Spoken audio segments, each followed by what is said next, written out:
ఎప్పటికప్పుడు ఈ ప్రాంతాన్ని ఎలా అభివృద్ధి చెందాలా అని ఎలా అభివృద్ధి చెయ్యాలా అని ఆలోచిస్తూనే ముందుకు సాగారు. ఈ రోజుకి అదే స్టాండ్ మీద ఉన్నారు. కానీ అటు చూస్తే చంద్రబాబు నాయుడు గారేమో మొత్తం అభ్యర్థన చేయగానే ఓకే అనేసారట.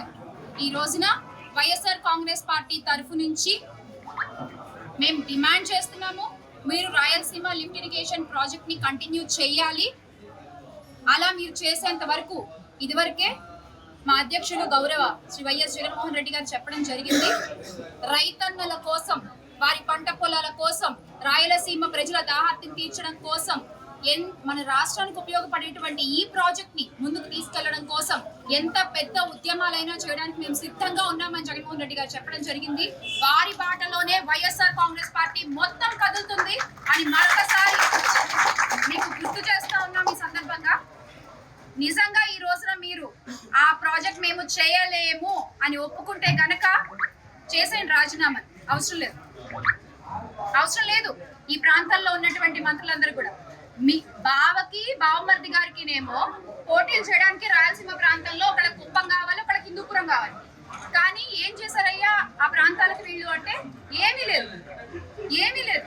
ఎందుకు ఇప్పటికిప్పుడు ఒక పోరాడి కేంద్రం వాళ్ళతో పోరాడి మేము తెచ్చుకున్నటువంటి NH4 ఇప్పటిదాకా మీరు ఏమి దాన్ని ఉలుకు పలుకు లేకుండా అలా పడేసారు పక్కకి.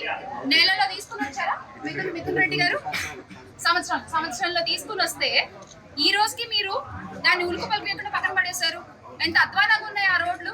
నెల్లూరు జిల్లాలకు, చెన్నైకి తాగునీటి అవసరాలకు నీళ్లు తీసుకునేందుకు ఏర్పాటు చేసినటువంటి పోతిరెడ్డిపాడు హెడ్ రెగ్యులేటర్ 881 అడుగుల ఎత్తులో ఏర్పాటు చేశారు.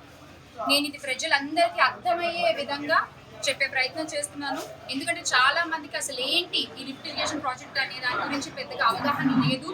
అందుకే నా ఈ ప్రయత్నం. ఇక్కడ 881 అడుగులతో ఏర్పాటు చేసినటువంటి పోతిరెడ్డిపాడు 800 కన్నా ఎక్కువ ఎత్తులో నీరు ఉంటేనే పోతిరెడ్డిపాడు నుంచి మనం పూర్తి స్థాయిలో నీళ్లు తీసుకోగలం. ఉన్నది 881 అడుగులు. 880 కంటే ఎక్కువ ఉంటేనే మనం పూర్తి స్థాయి నీళ్లు తీసుకోగలం. ప్రస్తుతం ఉన్న డిజైన్ ఎలా ఉంది? 44,000 క్యూసెక్కుల నీటిని తీసుకోవడానికి మాత్రమే వీలుంటుంది. 854 అడుగులు ఎత్తు ఉంటే 7,000 క్యూసెక్కులు తీసుకోవచ్చు. 841 అడుగులు ఉంటే కేవలం 2,000 క్యూసెక్కులు మాత్రమే నీళ్లు తీసుకునే వీలుంటుంది. పోతిరెడ్డిపాడు నుంచి దాదాపుగా మనం 101 టీఎంసీల నీళ్లను తీసుకోగలిగేటువంటి సామర్థ్యం ఉన్నా కూడా 2004 నుంచి దాదాపు 2 దశాబ్దాల కాలానికి పైగా ఏనాడు కూడా మనం పూర్తిగా దాన్ని వినియోగించుకోలేదు.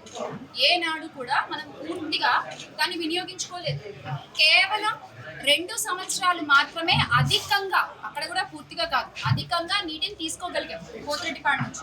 అది కూడా 19-20 సంవత్సరాల్లో జగన్మోహన్ రెడ్డి గారు ముఖ్యమంత్రిగా ఉన్నప్పుడు.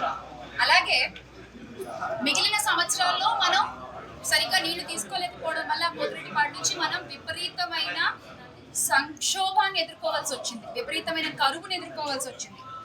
రాష్ట్రానికి సంబంధించిన పరిస్థితులు ఇలా ఉంటే ఏదో క్లోజ్డ్ రూమ్ లో అభ్యర్థన చేయగానే చాలా ఓపెన్ గా ఈయన రాష్ట్రాన్ని తాకట్టు పెట్టేశారు.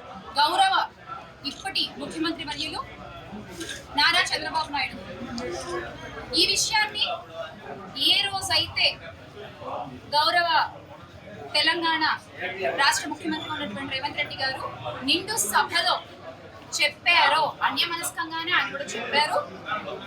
ఎప్పుడైతే చెప్పారో అది ఒకవేళ నిజం కాకపోతే ఈ రోజు వరకు కూడా చంద్రబాబు నాయుడు గారు దాని గురించి ఎందుకు మాట్లాడలేదు? ఎందుకు ఆయన చేసినటువంటి రేవంత్ రెడ్డి గారు చేసినటువంటి వ్యాఖ్యల్ని ఆయన ఖండించలేదు? అంటే మీరు ఒప్పుకుంటున్నారు, ఎస్ నేను రాష్ట్రాన్ని తాకట్టు పెట్టేశాను అని మీరు ఒప్పుకుంటున్నారు, అంతే కదా? వాగ్దానాలు ఏంటి, చెప్పిన మాటలు ఏంటి అని చెప్పి, అలాగే అతి ఘోరంగా రాష్ట్ర ప్రజలంతా ఒక్కటే మీకు సరైన సమాధానం చెప్పే రోజు అతి త్వరలోనే ఉంది. అసలు నెల్లూరులో కూడా అసలు అధికారులు వెళ్తుంటే ప్రాబ్లం చూడడానికి మీరు ఆపేస్తారు. ఎందుకంటే మీ గుట్టు బయటపడుతుందన్న భయం. ఎక్కడికక్కడ అడ్డగించేస్తే ఆగిపోతారన్న ఒక ఆలోచన.